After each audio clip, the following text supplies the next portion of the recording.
গতকাল রাত থেকেই কলকাতা ও পার্শ্ববর্তী জেলাগুলিতে রাত যত বেড়েছে ঝড় বৃষ্টির পরিমাণ বেড়েছে, সঙ্গে দমকা ঝোড়ো হাওয়া এবং বিভিন্ন জায়গায় গাছও উপড়ে পড়েছে, যার জেরে রাস্তা অবরুদ্ধ হয়ে পড়েছে। সকাল থেকেই বিভিন্ন জায়গায় গাছ সরানোর কাজ যেরকম চলছে এবং বিভিন্ন জায়গায় এখনো পর্যন্ত কিন্তু যে খবর পাওয়া যাচ্ছে যে দুর্যোগপূর্ণ আবহাওয়া জারি থাকবে আজ দুপুর পর্যন্ত। শাশ্বতী রায় আমাদের প্রতিনিধি রয়েছেন আমাদের সঙ্গে সরাসরি।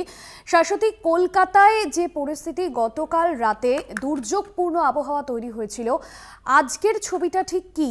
এবং আলিপুর আবহাওয়া দফতর যে পূর্বাভাস দিয়েছিল যে আজ দুপুর পর্যন্ত এই আবহাওয়া থাকবে, তা কি এখনো পর্যন্ত থাকছে? কি জানা যাচ্ছে? একেবারে যেমনটা ল্যান্ডফল প্রসেস ছিল সেই অনুযায়ী কিন্তু রাত্রি 12:30টার মধ্যে বাংলাদেশের মোংলা বন্দরে আছড়ে পড়ে ঘূর্ণিঝড় রেমল এবং সেখানেই তার ল্যান্ডফল প্রসেসটিও সম্পূর্ণ হয়, যার জেরে সেটি ধীরে ধীরে উত্তর দিকে এগিয়েও আবার উত্তর পূর্ব অভিমুখে অগ্রসর হয়েছে এবং আজকে সকাল পর্যন্ত এই ঘূর্ণিঝড় অবস্থান করবে এবং তারপর ধীরে ধীরে তা অতি গভীর নিম্নচাপে পরিণত হবে, যার জেরে কলকাতা সহ দক্ষিণবঙ্গের সবকটি জেলাতেই আজকে ভারী বৃষ্টির সতর্কতা জারি রয়েছে। দিনভর ধরে বৃষ্টি চলবে এবং তার সঙ্গে সঙ্গে দমকা হাওয়া, ঝোড়ো হাওয়া বওয়ার সম্ভাবনা রয়েছে। সবথেকে বেশি বৃষ্টির সম্ভাবনা আজকে নদিয়া এবং মুর্শিদাবাদ জেলায়, তার সঙ্গে সঙ্গে উত্তরবঙ্গে আজকে বৃষ্টি বাড়বে। মালদা, দিনাজপুর, কোচবিহার, আলিপুরদুয়ার সহ একাধিক জেলাতে বৃষ্টির পরিমাণ বাড়বে বলে জানাচ্ছে হাওয়া অফিস।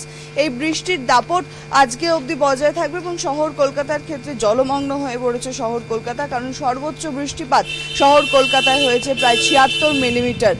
সেক্ষেত্রে সারা শহর কলকাতাই জলমগ্ন এবং তার সঙ্গে সঙ্গে গতকাল রাতে মধ্যরাতের পর কিন্তু সেই যে ঝড়ের দাপট তাও কিন্তু সর্বোচ্চ ওঠে এবং সেক্ষেত্রে ডায়মন্ড হারবার, আলিপুর এবং দমদম সহ একাধিক জায়গায় প্রায় 90 কিলোমিটার প্রতি ঘন্টা গতিবেগে ঝোড়ো হাওয়া বইছে বলে হাওয়া অফিস জানিয়েছে।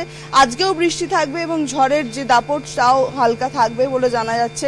তবে এই নিম্নচাপ ক্রমাগত উত্তর পূর্ব দিকে অগ্রসর হবে এবং অতি গভীর নিম্নচাপ থেকে গভীর নিম্নচাপ এবং তারপর নিম্নচাপ রূপে ক্রমশ সরে যাবে। অর্থাৎ বাংলাদেশের মোংলা বন্দরে আছড়ে পড়ায় পরোক্ষভাবে যে প্রভাব পড়েছে একেবারে দক্ষিণ 24 পরগনার ওপর, তা কিন্তু যথেষ্ট মাত্রায় বেশি, কারণ সুন্দরবনের অংশ সবথেকে বেশি ক্ষতিগ্রস্ত হয়েছে এবং সাগরদ্বীপ সংলগ্ন যে সমস্ত দ্বীপগুলো রয়েছে, ঘোড়ামারা সহ একাধিক দ্বীপ, সেই দ্বীপগুলো কিন্তু এই ঝড়ে যথেষ্ট ক্ষতিগ্রস্ত বলে জানা যাচ্ছে। তবে পরিস্থিতি স্বাভাবিক হতে আগামী কাল পর্যন্ত সময় লাগবে। উত্তরবঙ্গে এই বৃষ্টি বুধবার পর্যন্ত জারি থাকছে এবং আলিপুর আবহাওয়া দপ্তর যেমনটা জানাচ্ছে যে কলকাতা সহ হাওড়া, হুগলি একাধিক জায়গায় আজও যে বৃষ্টি থাকবে তাও কিন্তু অতি ভারী বৃষ্টির সতর্কতা থাকছে এবং বাঁকুড়া, বীরভূম সহ পুরুলিয়া একাধিক পশ্চিমের জেলাগুলিতেও আজকে বৃষ্টি বজায় থাকবে। একদমই ধন্যবাদ জানাবো শাশ্বতী রায়, আমাদের প্রতিনিধি সরাসরি ছিলেন আমাদের সঙ্গে। এবং আজ দুপুর পর্যন্ত যেরকম বৃষ্টিপাত জারি থাকবে এমনটাই কিন্তু সম্ভাবনা দিয়েছে আলিপুর আবহাওয়া দফতর। উত্তরবঙ্গেও আগামী বুধবার অবধি বৃষ্টিপাত চলবে।